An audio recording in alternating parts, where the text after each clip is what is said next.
Hello, my friends. This is Rick, and your seat at the table. And hey, this will be actually my fourth take at trying to do this video here in the last 15-20 minutes. I've had to actually reboot this several times. I had to blow my nose. I had to cough. Click the wrong button.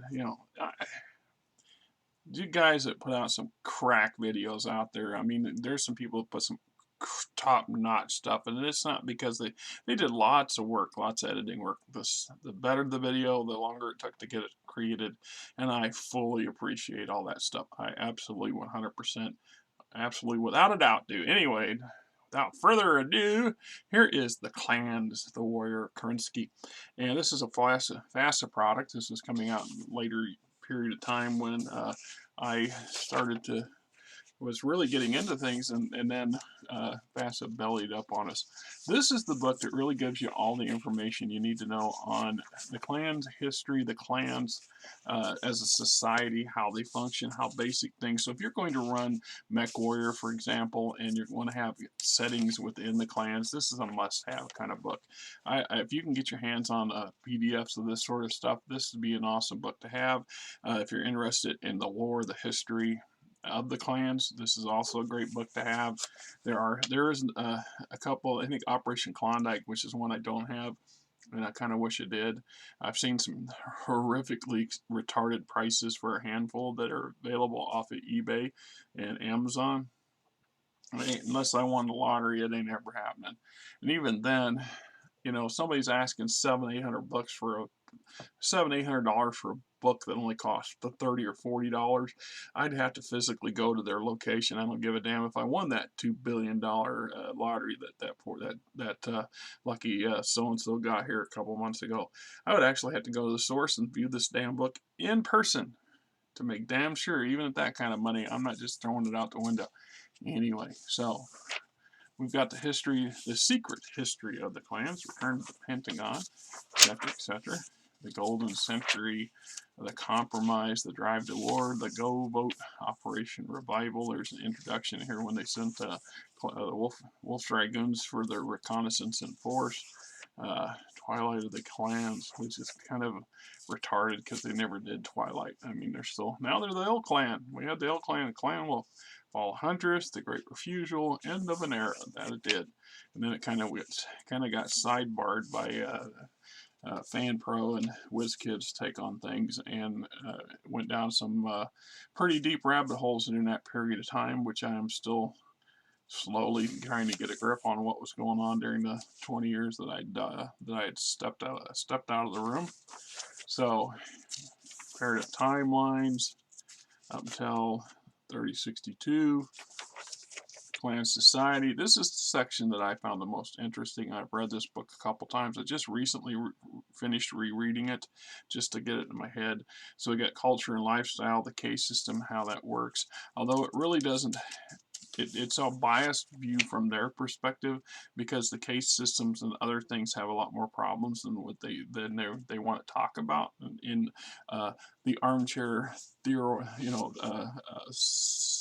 psychiatrist kind of mindset. Anyway, the eugenics program, explaining names, gaining a name, blood heritages, blood rights, blood count and reaving, scientist lab names, clan physiology, might mix right, waste not, want not, xenophobia, conformity, the honor road, rituals, trials and traditions,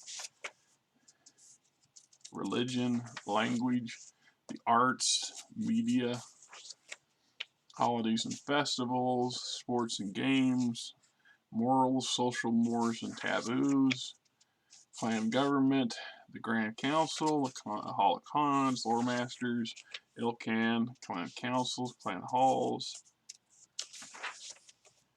Lore Master, blood houses, keepers, house leaders, repositories and chapels, civilian councils and governance, clan administration, welfare, planetary transport, interplanetary travel and exploration, energy production, communications, education, law and order, the military, politics, economics, money, high finance, technology, military systems, molecular and chemical engineering, medical technology and genetics, the clans, and then we go break down into all the clans themselves, the remaining clans and their status as of 3062, and what's going on. And obviously since then much has changed.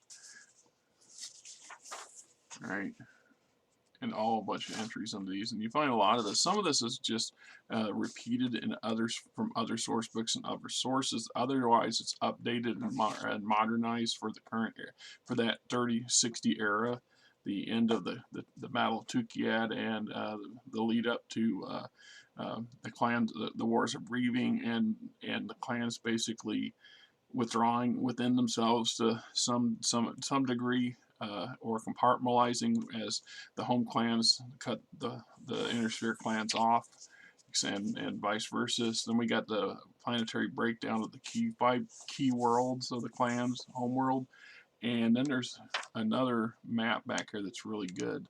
If I can find it here, this map here really gives us an idea of just how small the clan space really is. When we look at how powerful the clans are individually and potentially collectively, but to get them to work together collectively, it's just damn near impossible.